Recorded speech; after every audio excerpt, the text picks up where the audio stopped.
پھر وہ ایک دوسرے کی طرف رخ کر کے سوال و جواب کریں گے۔ ایک کہنے والا ان میں سے کہے گا کہ میرا ایک ساتھی تھا جو کہتا تھا کہ بھلا تم بھی ایسی باتوں کی تصدیق کرنے والوں میں ہو؟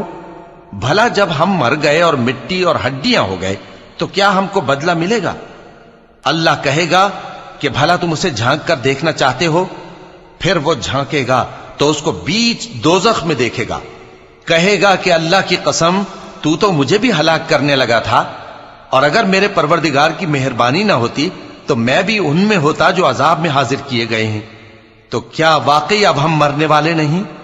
ہاں، جو پہلی بار مرنا تھا سو مر چکے، اور ہمیں عذاب بھی نہیں ہونے کا۔ بے شک یہی تو بڑی کامیابی ہے۔ ایسی ہی نعمتوں کے لیے عمل کرنے والوں کو عمل کرنے چاہیے۔ بھلا یہ مہمانی اچھی ہے یا تھوہر کا درخت؟ ہم نے اس کو ظالموں کے لیے بلا بنایا ہوا ہے۔ وہ ایک درخت ہے کہ جہنم کی تہ میں اگے گا، اس کے خوشے ایسے ہوں گے جیسے شیطانوں کے سر، سو وہ اسی میں سے کھائیں گے اور اسی سے پیٹ بھریں گے۔ پھر اس کھانے کے ساتھ ان کو کھولتا ہوا پانی ملا کر دیا جائے گا، پھر ان کو دوزخ کی طرف لوٹایا جائے گا۔ انہوں نے اپنے باپ دادا کو گمراہ ہی پایا تھا، سو وہ انہی کے پیچھے دوڑے چلے جاتے تھے، اور ان سے پیشتر بہت سے پہلے لوگ بھی گمراہ ہو گئے تھے، اور ہم نے ان میں خبردار کرنے والے بھیجے، سو دیکھ لو جن کو خبردار کیا گیا تھا ان کا انجام کیسا ہوا۔